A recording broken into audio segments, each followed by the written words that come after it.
வணக்கம் மாணவ செல்வங்களே, பெற்றோர்களே, நண்பர்களே. ஆக்சுவலாக இப்போ அந்த பொறியியல் படிப்பை பற்றி தான் அந்த வீடியோ. ஆக்சுவலாக நம்மளோட லாஸ்ட் வீடியோவை பார்த்துட்டு ஒரு நண்பர் ஒரு கொஸ்டின் ரைஸ் பண்ணியிருந்தார். ஆக்சுவலாக என்னோடய மகனுக்கு பொறியியல் படிப்பு தேர்ந்தெடுக்கலாம் அப்படின்ட்டு இருக்கிறேன் சார். இப்போது இன்ஜினியரிங் படிக்க முடிவு பண்ண பின்னாடி நம்ம 11th and 12th முடிச்சுட்டு இன்ஜினியரிங் படிக்கிறது பெஸ்ட்டாக, இல்லை டிப்ளமோ முடிச்சுட்டு என்ஜினியரிங் பண்ணுறது பெஸ்ட்டாக அப்படின்னு சொல்லி கேட்டிருந்தார். ஆக்சுவலாக நான் இதுக்கு முன்னாடியே ஒரு வீடியோ போட்டிருந்தேன். அதில் டிப்ளமோ படிக்கிறதுனால என்னென்ன பெனிஃபிட்ஸ் இருக்குது அப்படின்னு சொல்லிட்டு. ஸோ அந்த வீடியோவிலேயே நான் தெளிவாக சொல்லியிருக்கேன். நீங்கள் என்ஜினியரிங் படிக்கணும் அப்படின்னு சொல்லி முடிவு பண்ணிட்டாலே நீங்கள் கட்டாயமாக டிப்ளமோ முடிச்சுட்டு என்ஜினியரிங் பண்ணிங்கன்னா தான் உங்களுக்கு நிறைய நாலேஜ் கிடைக்கும், நிறைய பெனிஃபிட்ஸ் இருக்குது அப்படின்னு சொல்லி இதுக்கு முன்னாடியே ஒரு வீடியோ போட்டிருந்தேன். ஸோ இதில் என்னென்ன பாயிண்ட்ஸு, முக்கியமான பாயிண்ட்ஸ் அப்படிங்கிறத நம்ம இதில் பார்ப்போம். ஆக்சுவலாக வெரி ஃபஸ்ட்டு பார்த்திங்கன்னா நம்ம கோர்ஸ் டியூரேஷன், இதிலே ஒரு தவறான புரிதல் மக்கள்கிட்ட இருக்குது. என்ன அப்படின்னா 11th and 12th முடிச்சுட்டு இன்ஜினியரிங் படித்தோம் அப்படின்னா ஒன்லி 4 years மட்டும்தான் நம்ம கோர்ஸ் டியூரேஷன் அப்படிங்கிற மைண்ட் செட்டில் இருக்கிறாங்க.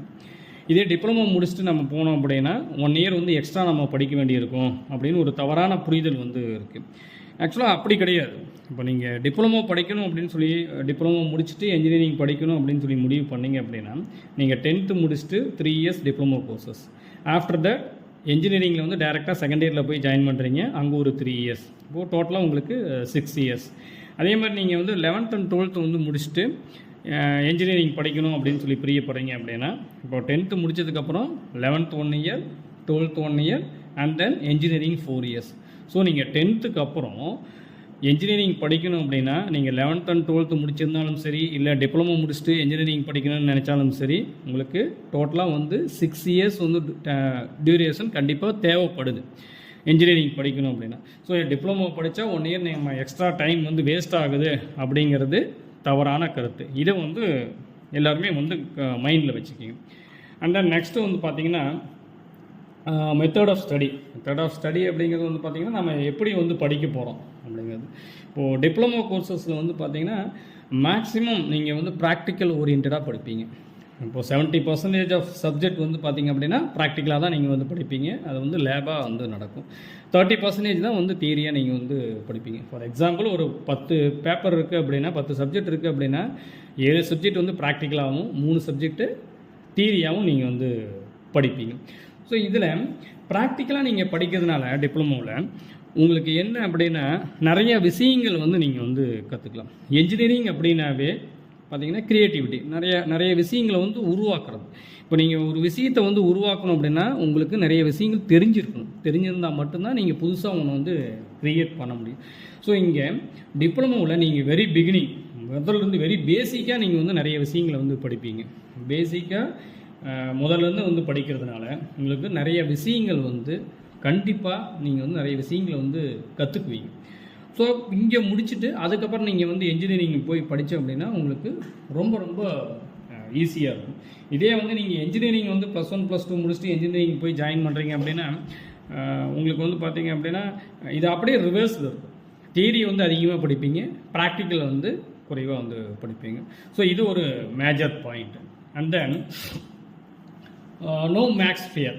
இப்போது இன்ஜினியரிங் அப்படின்னாவே மேக்ஸ் ஒரு மேஜர் ரோல்.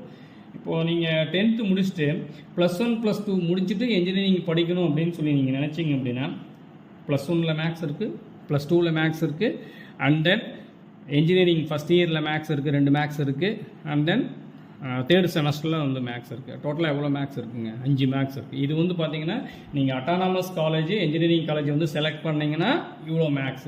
இதே affiliated to Anna university colleges நீங்கள் செலக்ட் பண்ணிங்க அப்படின்னா மேக்ஸிமம் 7 மேக்ஸ் வரைக்கும் உங்களுக்கு இருக்கும். இதே நீங்கள் டிப்ளமோ எடுத்துக்கிட்டிங்க அப்படின்னா ஒன்லி 2 மேக்ஸ். அதையும் பார்த்தீங்கன்னா ஃபஸ்ட் இயர் மட்டும். ஃபஸ்ட் இயரில் ஃபஸ்ட்டு மேக்ஸ் பார்த்தீங்கன்னா தியரியாக படிப்பீங்க. செகண்ட் செமஸ்டரில் வர மேக்ஸ் பார்த்தீங்கன்னா செகண்ட் மேக்ஸ் பார்த்தீங்கன்னா நீங்கள் ப்ராக்டிக்கலாக படிப்பீங்க. அது எப்படி சார் ப்ராக்டிக்கலாக படிக்கிறோம் அப்படின்னா நீங்கள் சிஸ்டமில் சாஃப்ட்வேர் இன்ஸ்டால் பண்ணிவிட்டு அந்த சிஸ்டமில் இன்புட்ஸ் வந்து நீங்கள் வந்து ஃபீட் பண்ணீங்க அப்படின்னா அதுக்குண்டான அவுட்புட்ஸ் வந்து வரும். ஜஸ்ட் லைக் தட் ஒரு வீடியோ கேம் மாதிரி ஒரு இன்ட்ரெஸ்டிங்காக இருக்கும்னு வச்சிங்களேன்.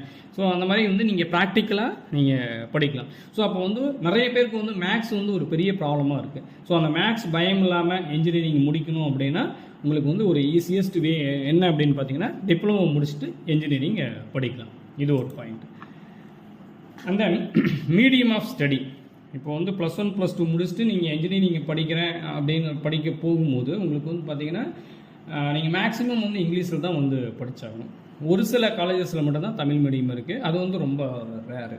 ஸோ நீங்கள் கவர்மெண்ட் ஸ்கூலில் படிச்சிருக்கோம், நான் வந்து ஒரு ஆவரேஜ் ஸ்டூடெண்ட் சார் அப்படின்னா உங்களுக்கு வந்து இங்கிலீஷ் வந்து ஒரு மேஜர் இஷ்யூவாக வந்து இருக்கும். இதே வந்து நீங்கள் டிப்ளமோ எடுத்துக்கிட்டீங்க அப்படின்னா நீங்கள் தமிழில் எழுதலாம், படிக்கலாம், இங்கிலீஷில் எழுதலாம், படிக்கலாம்.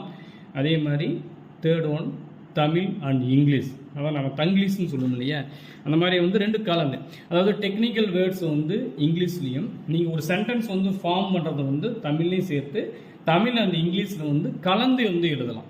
நம்ம வந்து எப்படி வாட்ஸ்அப்லாம் டைப் பண்ணுவோம் அந்த மாதிரி வந்து கலந்து நீங்கள் வந்து எழுதலாம்.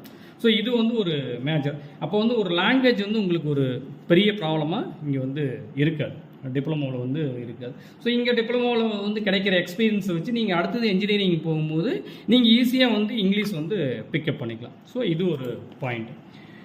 அண்ட் தென் டிப்ளமோ முடிச்சுட்டு என்ஜினியரிங் வந்து போகும்போது நீங்கள் டாப் லெவல் காலேஜஸ் வந்து ஈஸியாக வந்து உங்களுக்கு கிடைக்கும். இப்போ ஒரு எக்ஸாம்பிள் பார்த்தீங்கன்னா +1 +2 முடிச்சுட்டு நீங்கள் என்ஜினியரிங் வந்து டாப் லெவல் காலேஜ் ஒரு பிஹெச்டி டெக் அந்த மாதிரி காலேஜஸ் வந்து போகணும் அப்படின்னா உங்களுக்கு மினிமம் கட் ஆஃப் வந்து பார்த்தீங்கன்னா 199, 97 அந்த ரேஞ்சில் வந்து இருக்கும். அப்படி இருந்தால் மட்டும்தான் நீங்கள் வந்து அந்த டாப் லெவல் காலேஜஸை செலக்ட் பண்ணுவீங்க. இதே வந்து டிப்ளமோ அப்படிங்கும்போது ப்ராக்டிக்கல் ஓரியன்டாக நீங்கள் வந்து படிக்கிறீங்க. அப்படி படிக்கும்போது உங்களுக்கு ஈஸியாக வந்து மார்க்ஸ் வந்து 100 மார்க்ஸ்லாம் வந்து ரொம்ப ஈஸியாக வந்து நீங்கள் ஸ்கோர் பண்ணலாம். ஸோ அப்போது டிப்ளமோ முடிக்கும் போது நீங்கள் ஈஸியாக ஒரு 97%, 98% வந்து மார்க் வந்து ரொம்ப ஈஸியாக நீங்கள் வந்து ஸ்கோர் பண்ணிடலாம். ஸோ அந்த மார்க் வச்சுட்டு நீங்கள் டைரக்ட் செகண்ட் இயரில் போய் காலேஜ் வந்து சூஸ் பண்ணிங்க அப்படின்னா நான் சொன்ன டாப் லெவல் காலேஜஸ் எல்லாமே வந்து ரொம்ப ஈஸியாக வந்து உங்களுக்கு கிடைக்கும். ஸோ இது ஒரு பாயிண்ட். அண்ட் தென் பார்ட் டைமாக வந்து நீங்கள் டிப்ளமோ முடிச்சுட்டு என்ஜினியரிங் வந்து படிக்கலாம். ஏன்னா 100% பிளேஸ்மெண்ட் வந்து டிப்ளமோவில் இருக்குது. அப்போ டிப்ளமோவில் 100% பிளேஸ்மெண்ட் கிடைக்கும் போது நீங்கள் வேலைக்கு போயிட்டு பார்ட் டைமில் வந்து நீங்கள் என்ஜினியரிங் வந்து முடிச்சிடலாம்.